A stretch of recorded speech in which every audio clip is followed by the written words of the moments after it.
வணக்கம் ரவி. தமிழகத்தில் நாடாளுமன்ற தேர்தலுக்கான வாக்குப்பதிவு இன்று காலை 7 மணி முதல் துவங்கியது. அவ்வகையில் காஞ்சிபுரம் மாவட்டம் காஞ்சிபுரம் மற்றும் ஸ்ரீபெரும்புதூர் நாடாளுமன்ற தொகுதிகள் அடங்கியுள்ளது. அதாவது காஞ்சிபுரம் மாவட்டத்தில் 1732 வாக்குச்சாவடிகள் பிரத்யேகமாக வாக்குப்பதிவுக்கு அமைக்கப்பட்டுள்ளது. இந்த நிலையில் ஸ்ரீபெரும்புதூர் நாடாளுமன்ற தொகுதிக்கான வாக்குப்பதிவுகள் அனைத்தும் வாக்குச்சாவடிகளிலும் காலை 7 மணிக்கு சரியாக துவங்கியது. அதற்கு முன்பாக வாக்குச்சாவடி அலுவலர்கள் மற்றும் மாதிரி வாக்குப்பதிவு செய்து வாக்குப்பதிவு இயந்திரங்களை சீல் வைத்தனர். இந்த நிலையில் ஸ்ரீபெரும்புதூர் நாடாளுமன்ற தொகுதிக்கு உட்பட்ட ஏகனாபுரம் ஊராட்சியில் பரந்தூர் பசுமை விமான நிலைய திட்டத்திற்கு எதிர்ப்பு தெரிவித்து வரும் நாடாளுமன்ற தேர்தல் புறக்கணிப்பதாக அறிவித்தனர். இந்த நிலையில் ஏகனாபுரம் கிராம ஊராட்சியில் 2 வாக்குச்சாவடி மையங்கள் அமைக்கப்பட்டு அதற்குரிய அலுவலர்கள் நியமிக்கப்பட்டுள்ளனர். இந்த ஊராட்சியில் மொத்தம் ஆண் பெண் என 1375 வாக்காளர்கள் உள்ளனர்.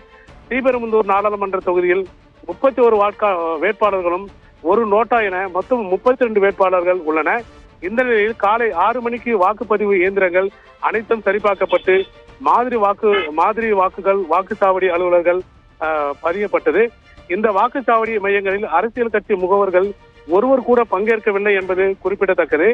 இந்த நிலையில் இந்த வாக்குச்சாவடி மையத்தில் 4 சிஆர்பிஎஃப் காவல் பாதுகாப்பு படையினர் பாதுகாப்பு பணியில் ஈடுபட்டுள்ளனர். தேர்தல் புறக்கணிப்பு போராட்டத்தை ஈடுபட்டு வரும் ஏகனாபுரம் மற்றும் நாகப்பட்டு ஆகிய கிராமங்கள் பொதுமக்கள் வாக்களிக்க ஆர்வம் காட்டவில்லை என்பது குறிப்பிடத்தக்கது. ஏகனாபுரம் கிராமத்தில் 9 வாக்கு மட்டுமே பதிவு செய்யப்பட்டுள்ளது. 9 வாக்குகளும் அரசு அலுவலர்கள் மட்டுமே பதிவு செய்துள்ளனர். அதாவது நாகப்பட்டு கிராமத்தில் இதுவரை ஒரு வாக்கு கூட பதிவாகவில்லை என்பது குறிப்பிடத்தக்கது. அதாவது இந்த பசுமை விமான நிலைய எதிர்ப்பு தெரிவித்து அந்த கிராம மக்கள் தொடர்ந்து பல்வேறு கட்ட போராட்டங்கள் நடத்தி வந்தனர். குறிப்பாக 7 முறை அந்த தீர்மானம் அதாவது நகர அந்த கூட்டத்தில் தீர்மானம் போடப்பட்டு எதிர்ப்பு தெரிவித்து வந்த நிலையில் தற்போது இந்த நாடாளுமன்ற தேர்தலில் வாக்கு பதிவு செய்வதில்லை என்பது அவர்கள் தங்களுடைய எதிர்ப்பை காட்டுகின்றனர்.